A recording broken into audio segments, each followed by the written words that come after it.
Morning student. आज हम आगे पढ़ाने जा रहे हैं। The American war of independence has a propounded impact on the oppress people across the globe.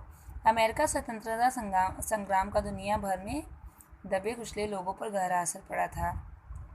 There were 3 classes in the French society. French साम्राज्य को 3 क्लासेस में बांट दिया गया था। This classes were called state. इन क्लासेस को states के नाम से जाना जाता था। The first state was the clergy. जो पहली स्टेट्स के लोग थे उन्हें पादरी कहा जाता था।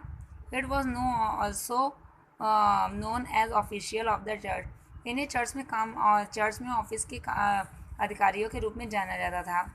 पहला जो क्या था, क्लर्जी पादरी थे। The second state was the nobility and third was the common. Second states के लोग क्या थे, जो संपत्ति जिनके पास अधिक थी, प्रॉपर्टी, उन्हें जाना जाता था। और थर्ड स्टेट्स के लोग क्या होते थे, common people. The condition of third state was quite pathetic. तीसरी संपत्ति की हालत जो क्या थी, वो काफ़ी ख़राब थी। तीसरे स्टेट्स के लोगों की हालत क्या थी, बहुत ख़राब थी। The people of the first 2 states were absolve of any tax. जो पहले 2 स्टेट्स के लोग होते थे उन्हें कोई भी उन्हें कर में छूट दी जाती थी, मतलब किसी भी कर से छूटे गए थे। It was the commoner who 12 had to bear the entire burden of administration as well as other government expenditures. यह आम लोग थे जिन्हें 12 प्रशासन के साथ साथ अन्य सरकारी खर्चों का भी बोझ उठाना पड़ा था। The rules and the clergy enjoyed all the comfort and privilege of the life at the expense of common people. They led a life of luxuries. अब आगे आपका है कि आम लोगों की खर्चे पर उनकी विलासिता के जीवन का नेतृत्व था। मतलब जो पादरी लोग थे, जो अमीर लोग थे, वे सुख सुविधाओं का आनंद लेते थे, और जो आम लोग थे वे सारी उनकी सुख सुविधाओं का खर्चा भी उठाते थे, और सारी उनकी सुख सुविधाओं का खर्चा उन्हीं के ऊपर बोझ डाल दिया गया था। The French rose in revolt in July 1789। 1789 में फ्रांसीसी विद्रोह में उठे, फ्रांसीसी लोग विद्रोह में उठ गए। अब क्या है आगे, their representative declared themselves as national assembly. उनके प्रतिनिधित्व ने खुद को नेशनल असेंबली घोषित कर दिया। They broke open the state prison of vastly on 4 जुलाई 1789। उन्होंने प्रतिनिधित्व खुद को नेशनल असेंबली घोषित कर दिया। उन्होंने 4 जुलाई 1789 को वेस्टिल की राज्य जेल को तोड़ दिया और कैदियों के साथ जुड़ गए। This symbolise the decline of absolute monarchy and the victory of the people. यह पूर्ण राजशाही की गिरावट और लोगों की जीत का प्रतीक था। Declaration of right of man and citizen by the national assembly give various right of people of France. परिणाम स्वरूप फ्रांस की एक गणराज्य घोषित हो गया। The property of the nobility and the church was confiscated and distributed among the common people of France. अब बड़े लोग और चर्च की संपत्ति को जब्त कर लिया गया और फ्रांस में आम लोगों में इसे बांट दिया गया। जो बड़े लोग थे और चर्च की जो प्रॉपर्टी थी उसे उन लोगों ने ले लिया और कॉमन लोगों में उसे डिस्ट्रीब्यूट कर दिया। The king and queen of France were tired and एक्यूर्स। फ्रांस के राजा और रानी थक गए और उन्हें मार दिया गया था। Liberty, fraternity and equality were the guiding principle of the French people. Equality आपका बताया गया है, लिबर्टी स्वतंत्रता, फ्रेटर्निटी भाईचारा और समानता वहाँ का फ्रांस का एक मार्गदर्शन सिद्धांत बन गया था। इम्पीरियलिज्म एंड कॉलोनियलिज्म्स आपका मतलब उपनिवेशवाद और साम्राज्यवाद। Industrial revolution in western Europe, demand of raw material market for finishing product. औद्योगिक क्रांति ने तैयार उत्पादों के लिए कच्चे माल और बाजारों की मांग की। This led to a race for colonies. Why? इससे उपनिवेशों की दौड़ शुरू हो गई। क्यों? The actual reason was the England and other European countries were small and could satisfy the demand of raw material.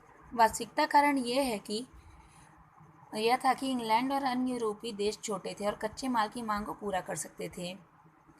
Also the market was finished product was small. साथ ही तैयार उत्पादों का बाजार छोटा था। Finally, the demand of alternative sources led the colonialism and imperialisms. वैकल्पिक स्रोतों की मांग ने उपनिवेशवाद और साम्राज्यवाद को जन्म दे दिया था।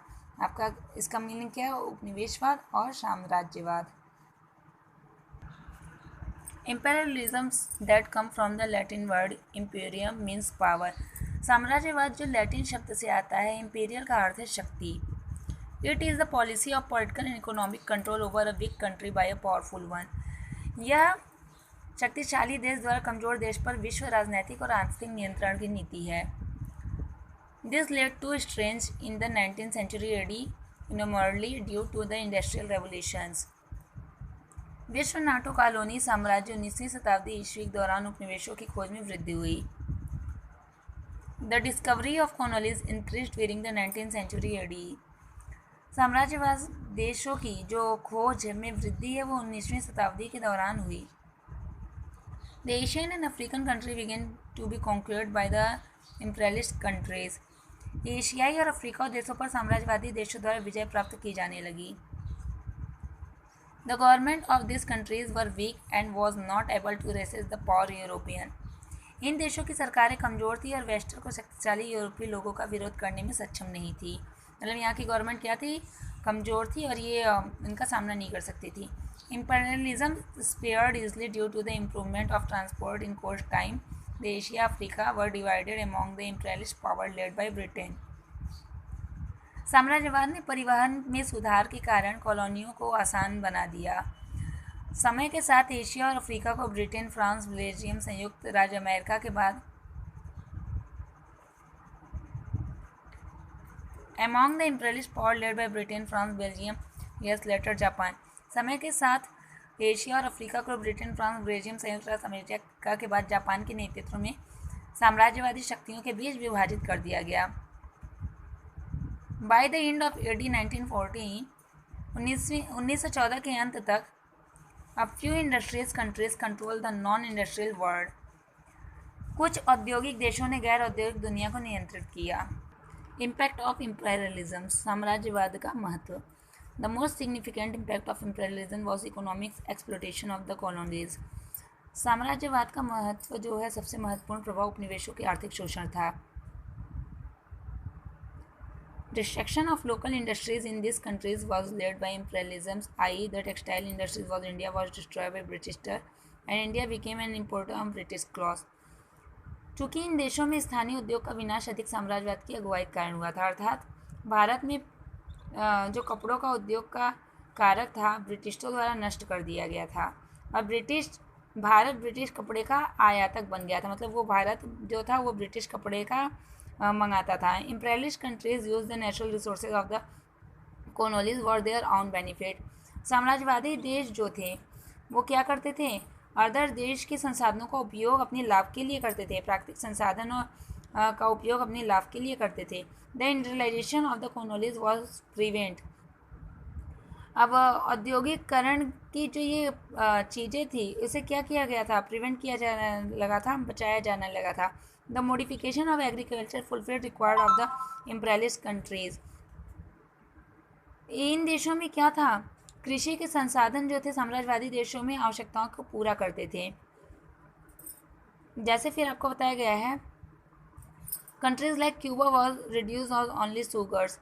जैसे आपको बताया गया है कि केवल चीनी का उत्पादक देश जो था वो क्यूबा था और क्यूबा जो था वो चीनी का उत्पादक देश था. और आगे बताया गया है, sugar production country instead the two crop. ये चीनी उत्पादक के साथ साथ दो फसलों को भी उगाता था. This crash crop was encourage in India.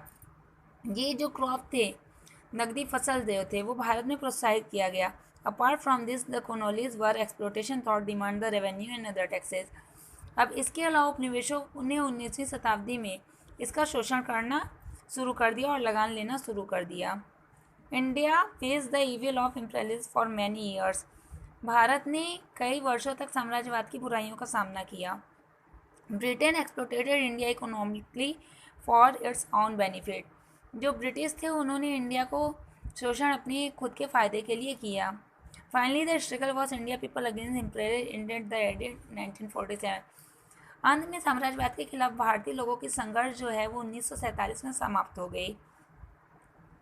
India became an independent. अब भारत क्या है, आज़ाद हो गया था. अब इंक्रीज ऑफ कॉन्टैक्ट, संपर्क में वृद्धि, ये आपको हम नेक्स्ट पढ़ाएंगे.